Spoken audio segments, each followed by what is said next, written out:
Good morning बच्चों। हिंदी साहित्य के क्लास में आप सबका स्वागत है। बच्चों, हम पाठ 2 अंधों का हाथी पढ़ रहे थे।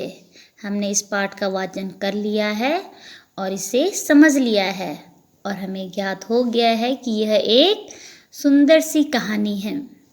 आज हम इस कहानी के कठिन शब्द, शब्दार्थ और प्रश्न उत्तर दोहराएंगे। आइए, कठिन शब्द क्या क्या है। पहला शब्द है गांव। गांव में कौन रहता है? किसान। दूसरा शब्द है प्राणियों। प्राणियों किसे कहेंगे? जिनमें जान होती है, प्राण होते हैं, उन्हें हम कहते हैं प्राणी। तो यहाँ प्राणी का बहुवचन है प्राणियों। तीसरा शब्द है कानाफूसी।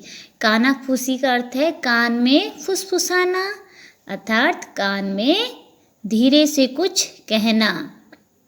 चौथा शब्द है शोरगुल।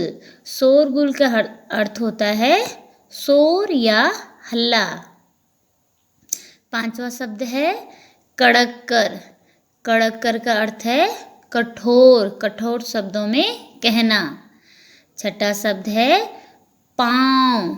देखो, पा पे चंद्र बिंदु, पाँव।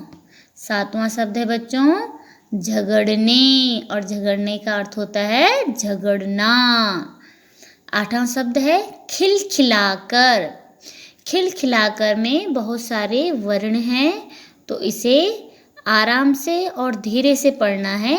खिलखिलाकर। खिलखिलाकर का अर्थ है जोर से हंसना। नौवां शब्द है सूंड, और सूंड किसकी होती है? हाथी की। 10वां शब्द है आँखों। 11वां शब्द सुख दुख। सुख का विलोम शब्द क्या होता है? दुख। 12वां शब्द है टटोल टटोल कर। टटोल टटोल कर का अर्थ होता है छूकर महसूस करना या छूकर देखना। 13वां शब्द है इच्छा। इच्छा, देखो इस शब्द में च, ई के बाद च फिर छा, तो इसका अर्थ है कि च आधा है, तो हमें इस वर्ण को थोड़ा सा इसकी साउंड लेनी है। इच्छा, इच्छा। और अंतिम जो शब्द है वो है हंस। हंस का अर्थ है हंसना। एक बार पुनः शब्दों को दोहराते हैं, कठिन शब्दों को। पहला शब्द गांव, दूसरा प्राणियों, तीसरा कानाफूसी, चौथा शोरगुल, पांचवा कड़क्कर, छठा पाँव, सातवां झगड़ने, आठवां खिलखिलाकर, नौवां सूंड, 10वां आँखों, 11वां सुख दुख, 12वां टटोल टटोल कर, 13वां इच्छा, और 14 क्या शब्द है अंतिम? हंस, हंसना। ठीक है बच्चों, आपको इन शब्दों का वाचन शुद्ध करना है, और जब आप वाचन शुद्ध करोगे तो आप लिखोगे भी शुद्ध। आगे हैं हमारे शब्द अर्थ। पहला शब्द है सूरदास, और सूरदास का अर्थ है जिसे दिखाई न दे। जिसे दिखाई न दे, तो एक शब्द में क्या कहेंगे? सूरदास। सूरदास कहानी में महावत ने किसे कहा था? अंधों को।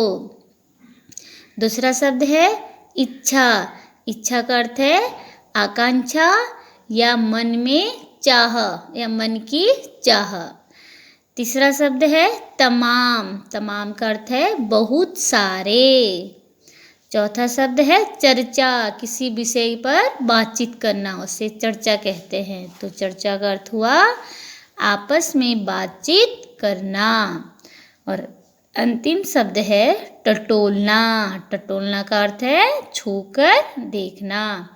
एक बार पुनः शब्दों को दोहराते हैं।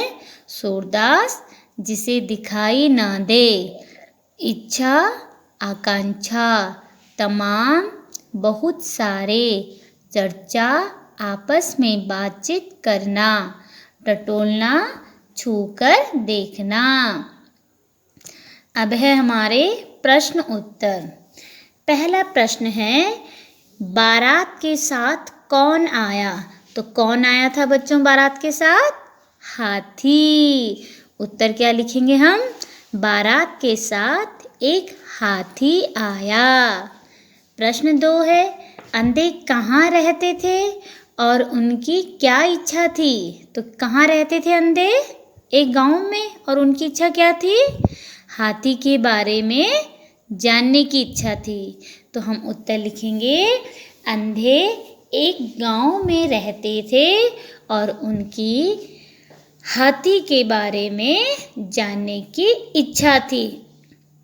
प्रश्न नंबर 3 है, पहले और दूसरे अंधे ने हाथी के बारे में क्या बताया?